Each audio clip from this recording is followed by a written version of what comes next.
I want to talk about a film.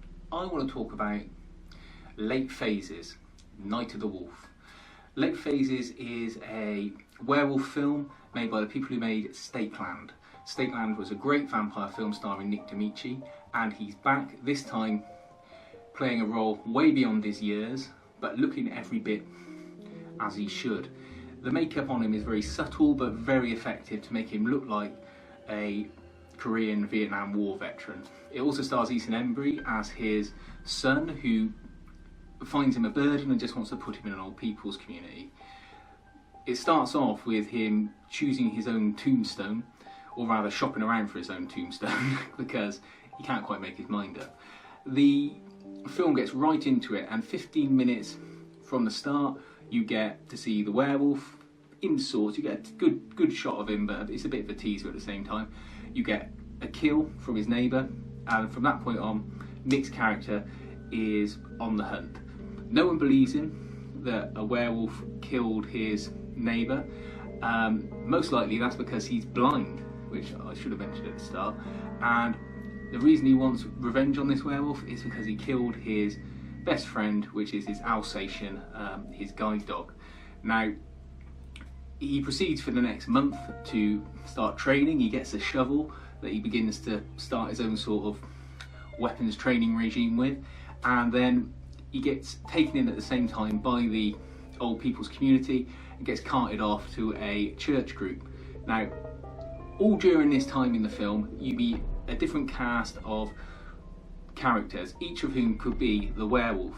You've got the guy from Last Starfighter, looking like he's seen better days. You've got a creepy vicar, who you'll recognise from lots of other horror films if you're a fan. You've got lots of other old sort of scream queens playing elderly residents at the community, and you've also got their cast of husbands, who I didn't recognise anyone from.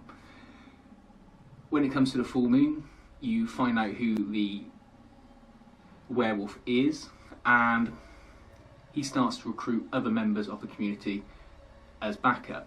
Now, Nick's character is ready for this, and a great long third act set piece of him waiting for the assault from the werewolves begins, and bearing in mind he's blind throughout this, is really quite effective.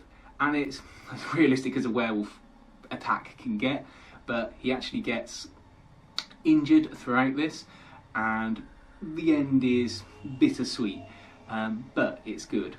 And you get payoff to everything that's set up in this film, gets paid off by the end of it. It's relatively recent. I think it's only 2014, 2015. It's available on Netflix at the moment. I mean, I saw it on DVD first because I heard about it and couldn't wait to see it. And it's just a level of quality that you don't seem to get in a lot of films anymore. I mean, the writing's good, the acting's good, the direction's good. You even get a good werewolf. It's another rubber-suited guy, and a good practical effects transformation, which I love. I love a good guy in a werewolf suit. I think it's much better than some awful Sci-Fi Channel CG rubbish. Same with the transformation. I'd rather see someone bursting out of latex and rubber with a bit of corn syrup on them than someone who just sat at a computer for probably weeks on end, but just has this awful thing that looks like something off a PC game. So, Late Phases. Find it if you can. Say it's on Netflix at the moment, or buy the DVD via Amazon or something, and check it out.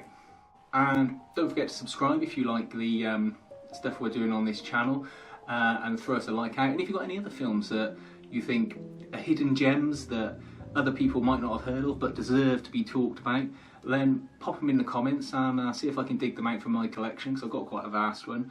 Or I'll try and find it, because if it's one I haven't seen, then I'm keen to watch it.